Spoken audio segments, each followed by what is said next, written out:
So about 10 years ago, I had lunch with Gloria Steinem. Yeah, it was pretty awesome.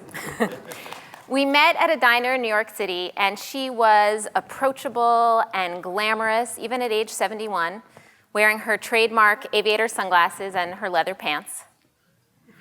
I met with Gloria because I was curating an exhibit on Jewish women and feminism for the Jewish Women's Archive, where I work. I knew that Steinem's father was Jewish, and I wanted to know if she identifies as a Jew and would feel comfortable being included in the exhibit.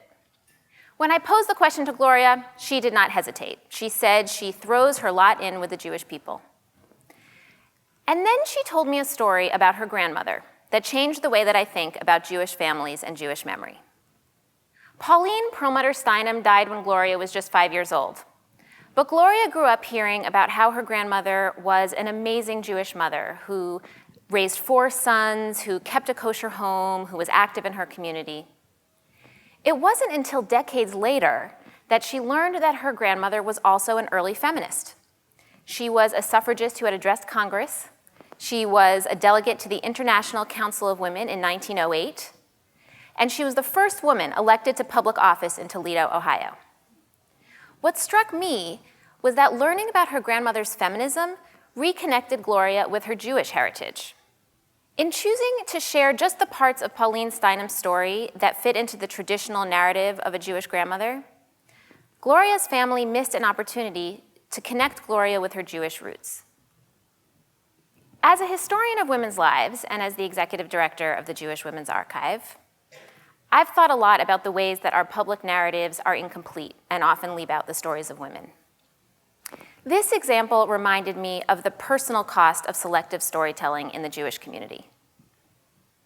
When certain stories don't get told, we miss powerful opportunities for connection and for identification. So, what is the role of women's stories in Jewish communal memory? Often we hear about women in the same terms that Gloria did about her grandmother.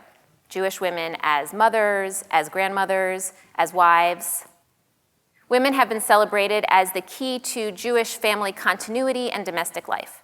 And that is one very important way that Jewish women have made an impact. But it's not the only way. And whenever we restrict someone to a particular role, even if it's a celebrated one, we limit them. As Gloria herself famously said, a pedestal is as much a prison as any small confined space. And as Steinem's tale shows us, often the stories that are not told or that are forgotten are the ones that we most need to hear. The surprising stories create new opportunities for connection and for alternative Jewish role models, just as Pauline Steinem's activist story did for Gloria. Now, these forgotten stories are not traditional Jewish texts, but I would argue that our Jewish textual tradition makes the case for recalling them.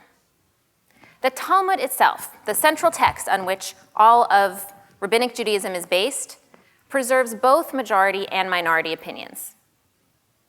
And in one of the most quoted Talmudic stories about the competing halachic opinions of Hillel and Shammai, we learn Elu ve'elu divrei Elohim chaim, that these and these are the words of the living God. In other words, there are multiple versions and perspectives that all contain divine truth. Of course, this Jewish value of embracing multiple truths is an aspirational one. Our community holds just as many dogmatic and absolute positions as any other. But what this rabbinic teaching reminds us is that we need to do our best to expand the range of perspectives that we include in our communal storytelling, because every story has the capacity to reflect truth. I also believe that there are deep Jewish roots to the idea that women have a special role to play in carrying on Jewish stories. And I hear that message in the story of Serach bat Asher. The name Serach bat Asher appears in passing in the Torah in 2 places: among the generations that go down to Egypt in the time of Joseph, and among those that enter the Promised Land hundreds of years later. The repetition of the same name so many generations apart caught the attention of the rabbis and sparked an explosion of midrashic creativity. How could the same person live for so many years, the rabbis wondered?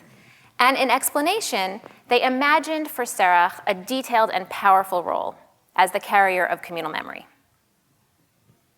For example, when the Israelites were wondering whether this Moses guy who had just shown up was the Redeemer that they'd been waiting for, it was Serach who remembered the linguistic formula, the phrase pakod yifkod, that Joseph had revealed on his deathbed as the secret indicator of the person who would redeem them from Egypt.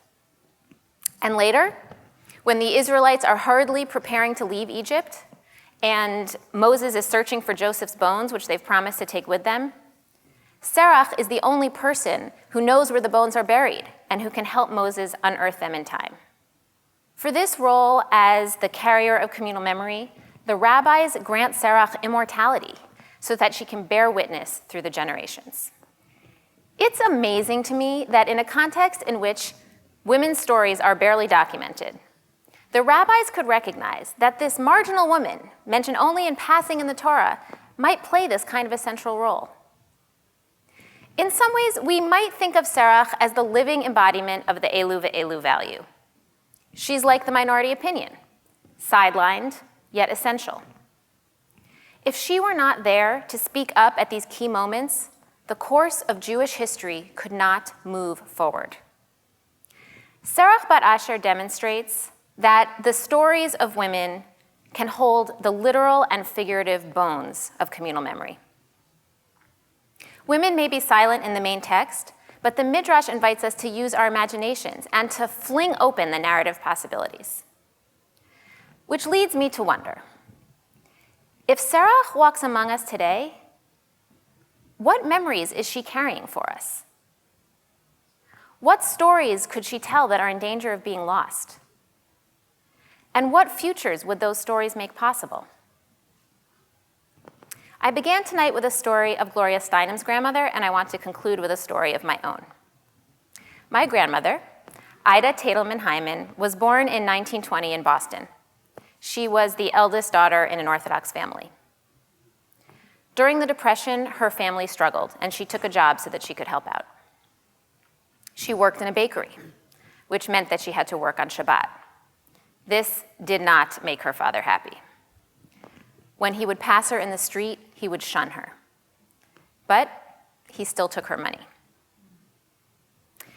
Now, it wasn't her father's inconsistency, judging her for working on Shabbat but still taking her money, that most upset my grandmother. What bothered her was that his lack of caring and compassion toward her stemmed from a supposedly religious place. To her, this was a misapplication of Jewish values. Now, this may seem like the story of an angry teenage girl and her father, not exactly what most of us think of as a significant historical moment. And frankly, I don't think my grandmother thought of it that way either. She didn't share this story with me until near the end of her life. But when she did, I knew that it illuminated some essential lessons about her strength and about my family's Jewishness. My Bubby's story offers an alternative tale of American Jewish assimilation. On the surface, like so many other children of immigrants, she left strict Orthodox practice behind. But my Bubby wasn't discarding tradition. She was reframing it out of a commitment to its meaning and to the human values of kindness and compassion that she felt should be at the root of Jewish practice. My Bubby never called herself a feminist, but to me, she's an example of how the experiences of women and girls carry the seeds of creativity and vitality in Jewish life. Her commitment to Judaism and her willingness to depart from tradition to be true to herself are both important parts of her legacy to my family. I am so grateful that she was able to share her story with me before she died. In a midrash on the prophets, Serach bat Asher is called by two of the honorific titles given to women in rabbinic literature: Isha Chachama, a wise woman, and Em b'Yisrael, a mother in Israel. The rabbis refer to her as the former, and she calls herself the latter, which is actually pretty interesting given that she's never mentioned in the context of husband or children. Another term that's used to honor women in rabbinic literature is Isha Chashuvah, an important woman or a woman of consequence. So What makes someone wise or important or a mother of the people? Is it raising a family? Is it public leadership? Is it scholarship? Is it wealth? I want to challenge us to broaden our definition of an isha chashuva, of a woman of consequence. My bubby was not educated or wealthy or a public figure, but we put isha chashuva on her headstone because to our family she represents what it means to be a principled and committed Jew. Where might you unearth the story of an unacknowledged isha chashuva, a woman of consequence? Maybe she's someone in your family, an ancestor, someone you knew a little bit or whose story you've heard part of, like Gloria and her grandmother. Maybe she's a member of your community, or it could be someone you've never met but whose story has influenced you in some way. We need to reclaim those lost and marginal voices to give us new insights and new perspective.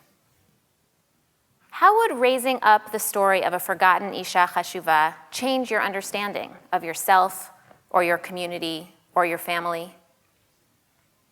What memories or messages might she be carrying that could be essential for the Jewish future? If we listen carefully for her voice, she might lead us to those hidden, buried bones, making it possible for us to embark on a new journey. Thank you.